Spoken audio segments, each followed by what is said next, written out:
સાથે દંડાવાળી કરે છે, અમને હેરાન કર્યા છે। આવનારા દિવસોમાં સરકાર બદલાવાની છે ગુજરાતમાં, એ લોકોને પણ શોધીને અમે એનો બદલો લેવાના છે। ત્યારે સાથીઓ એમને એવું હતું કે આ ચૈતરભાઈ છૂટીને આવે એટલે ચૈતરભાઈ માટે અંબાજીથી ઉમરગામમાં પ્રવેશ બંધીની એમણે માંગ કરી। એમણે હાઈકોર્ટમાં કીધું કે આ ચૈતર વસાવા આદિવાસીઓને ગેરમાર્ગે દોરે છે, એમને જાગૃત કરે, આ કરે તે કરે, એમને આદિવાસી વિસ્તારમાં ઘૂસવા નહીં દેવાના, પ્રવેશ બંધી આપો। ત્યારે મારા ડેડિયાપાડા મત વિસ્તારમાં આજે મેં પ્રવેશ નથી કરી શકતો। 1 વર્ષ માટે મને પ્રવેશ બંધી આપી। આ સરકારના ખોટા સોગંદનામાથી, એમના અધિકારીઓની ખોટી રજૂઆતથી મને નામદાર હાઈકોર્ટ દ્વારા હાલમાં મારા વિસ્તારમાં હદ પાર કરવામાં આવ્યો છે। ત્યારે હું રાજપીપળા રેમ અને રાજપીપળાથી ડેડિયાપાડાના આજુબાજુના વિસ્તારોના કામ કરું, દાહોદ જામ, છોટાઉદેપુર જામ। ત્યારે આ લોકો કહે આને ડેડિયાપાડાથી દૂર કર્યો છે, આને હવે નર્મદામાંથી પણ દૂર કરવો પડશે। ત્યારે એ લોકોને કહેવા માંગુ છું, તમે મને ડેડિયાપાડામાંથી કાઢી મૂકશો, તમે મને નર્મદામાંથી કાઢી મૂકશો, પણ આ ચૈતર વસાવા અમારા લોકોના દિલોમાં રહે છે, ત્યાંથી ક્યારે કાઢી નથી શકવાના। ત્યારે અમે આ લોકોથી ડરતા નથી। એમણે જે ભય, ભૂખ અને ભ્રષ્ટાચાર આપણને આપ્યો છે, 30 વર્ષના શાસનમાં આજે આપણે શિક્ષકો માટે આંદોલન કરવા પડે, શાળા માટે આંદોલન કરવા પડે, રોજગારી માટે આંદોલન કરવા પડે, આપણા ટ્રાન્સપોર્ટેશન માટે આંદોલન કરવા પડે, આપણે કાવેરી જેવી સુગરો માટે આંદોલન કરવા પડે, વ્યારા સુગર માટે આંદોલન કરવા પડે, સિવિલ હોસ્પિટલો માટે આંદોલન કરવા પડે। ત્યારે સાથીઓ એની એક જ દવા છે, અને એ દવા છે આમ આદમી પાર્ટીમાં જોડાઈને આ સરકારને મૂળિયામાંથી આપણે ઉખાડીને ફેંકી દેવાની છે। સાથીઓ, ક્યાં સુધી આપણે દેશના વિકાસના નામે આપણે આપણી જમીનો આપીશું? ક્યાં સુધી આપણે સંપાદિત થઈશું? મોટા ડેમો બની જવાથી, ઊંચી બિલ્ડિંગો બની જવાથી, ઊંચી પ્રતિમાઓ બની જવાથી, ભવનો બની જવાથી, કોરિડોર બની જવાથી, જીઆઈડીસી બની જવાથી, જીએમડીસી બની જવાથી, કોરી કરસરો ચાલવાથી આપણો વિકાસ થવાનો નથી। જ્યાં સુધી આપણા લોકોને શિક્ષણ નહીં મળે, રોજગાર નહીં મળે, જ્યાં સુધી આપણા ખેડૂતોને યોગ્ય ભાવ ના મળે, ત્યાં સુધી આ ખેડૂતો સામે, ખેડૂતો માટે આ સરકાર સામે લડવું પડશે।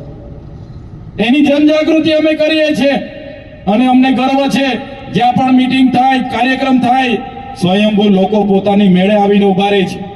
એમની રોજ આપે, બસ ગોઠવે, આંગણવાડીને કે તલાટીને કે અધિકારીઓને કામે લગાડે, કોઈ જવા તૈયાર નથી। આજે નરેન્દ્રભાઈ મોદી ડેડિયાપાડામાં આવ્યા। સાથીઓ, બિરસા મુંડાની વાત કરું, ભગવાન ક્રાંતિ સૂર્ય બિરસા મુંડાની જયંતિ અમે 2013 થી ઉજવીએ છીએ। અને અહીંના એક સાંસદ કહેતા હતા કે અમારા દેશના વડાપ્રધાન 150મી જન્મ જયંતિ ઉજવવા માટે આવ્યા, ગર્વની વાત છે। પણ એ આજે જે બિરસા મુંડા પ્રતિમાને એમણે ફૂલહાર કર્યો ને, એ બિરસા મુંડાની પ્રતિમાની સ્થાપના ચૈતરભાઈ વસાવાની આગેવાનીમાં અમે કરી।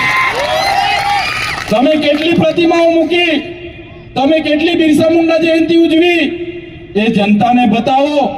આજે આદિવાસી સમાજ જાગી ગયો, બિરસા મુંડાના વિચારોને ઉજાગર કર્યા અમે।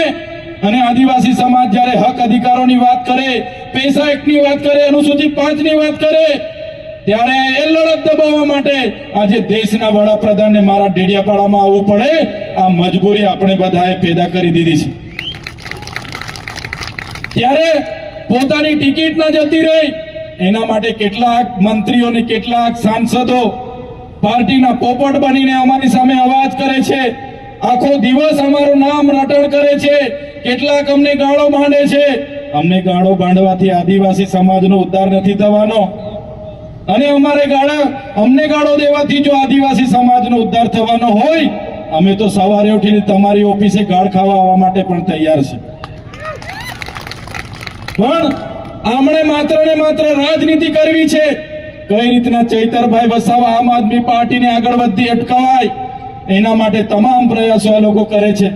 ત્યારે મારા સાથીઓ, તમને હું આહવાન કરું છું, આવનારી તાલુકા, જિલ્લા, નગરપાલિકાની ચૂંટણી છે, કોઈની શ્રેય શરમ રાખ્યા વગર, કોઈ સંબંધ સાચવ્યા વગર, એ ચાહે કોઈ પણ કાકો મામો ઉભો હોય ભાજપમાં, એને જોયા વગર તમે તમારામાંથી તૈયાર થઈ જાઓ।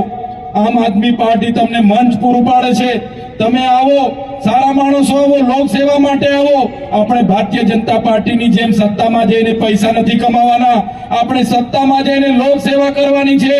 આવો બધા સાથે મળીને પરિવર્તન લાવીએ અને આવનારી 2027માં ગુજરાતમાં પરિવર્તન લાવીએ. એ પરિવર્તન લાવવા માટે અમે નીકળેલા છે.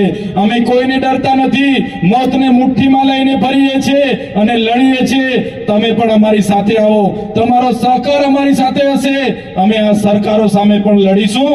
આ જ વાત અને આ જ વિનંતી સાથે આજે અમને અહીં આમંત્રિત કર્યા, અમારું સ્વાગત કર્યું, સન્માન કર્યું અને અમને બધાને તમે શાંતિથી સાંભળ્યા છો. તમામ લોકોનો, મીડિયા મિત્રોનો, પોલીસ કર્મીનો, આયોજક મિત્રોનો બધાનો આભાર માનીને હું વિરમું છું. બધાનો ખૂબ ખૂબ આભાર, ધન્યવાદ. જય આદિવાસી, જય જોહાર, જય જય ગરવી ગુજરાત.